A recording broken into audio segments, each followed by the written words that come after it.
بني الإسلام على خمسة أركان في الدين صوم وصلاة وزكاة حج والشهادتين.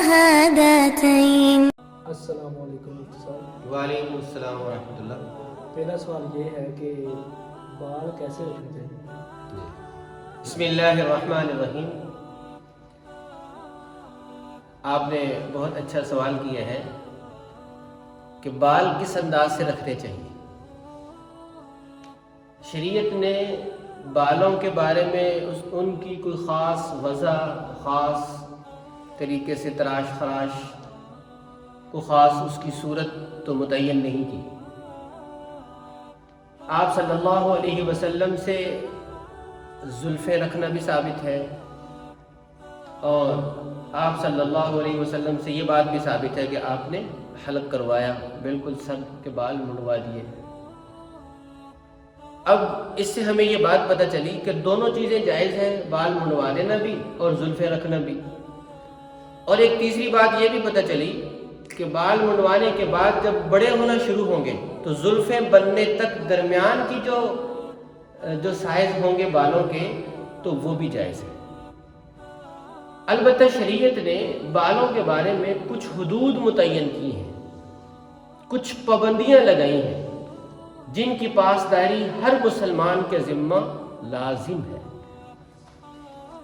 مثلا سب سے پہلی بات یہ ہے کہ اگر بال منڈائے جائیں تو سارے منڈائے جائیں، یہ نہیں کہ کچھ بال منڈوا لیے اور کچھ چھوڑ دیے. بخاری شریف میں ہے کہ آپ صلی اللہ علیہ وسلم نے قزع سے منع فرمایا ہے، یعنی سر کے کچھ بال حلق کروا دینا اور کچھ باقی چھوڑ دینا. حدیث میں آتا ہے کہ آپ صلی اللہ علیہ وسلم کے سامنے ایک بچہ لایا گیا. اس بچے کی بالوں کی کٹنگ کچھ اس انداز کی تھی کہ کچھ بال کٹے ہوئے تھے اور کچھ ایسے ہی تھے.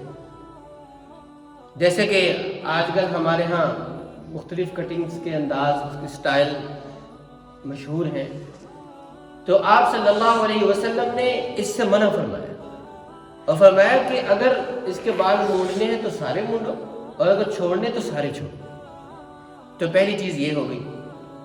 دوسری چیز یہ ہے کہ بالوں میں کفار کے ساتھ، فساق کے ساتھ مشابہت اختیار نہ کی جائے، ان کی نقالی نہ کی جائے، ان جیسے سٹائل بنانے کی کوشش نہ کی جائے، کیونکہ حدیث میں آتا ہے آپ نے فرمایا کہ لا تشبہوا بالیہود ولا بالنصارى. تو اس لیے کفار فساق کی نقالی نہ کی جائے. اور تیسری چیز یہ ہے بالوں کے بارے میں کہ مرد عورتوں کی مشابہت اختیار نہ کریں، عورتوں کے سے بال نہ رکھیں، اور عورتیں مردوں کی مشابہت اختیار نہ کریں، عورتیں مردوں کے سے بال نہ رکھیں. یعنی جو وضع یا جو سٹائل یا جو انداز مردانہ ہے بال رکھنے کا خواتینوں سے اختیار نہ کریں، اور جو انداز خواتین کا ہے اس کو مرد اختیار نہ کریں.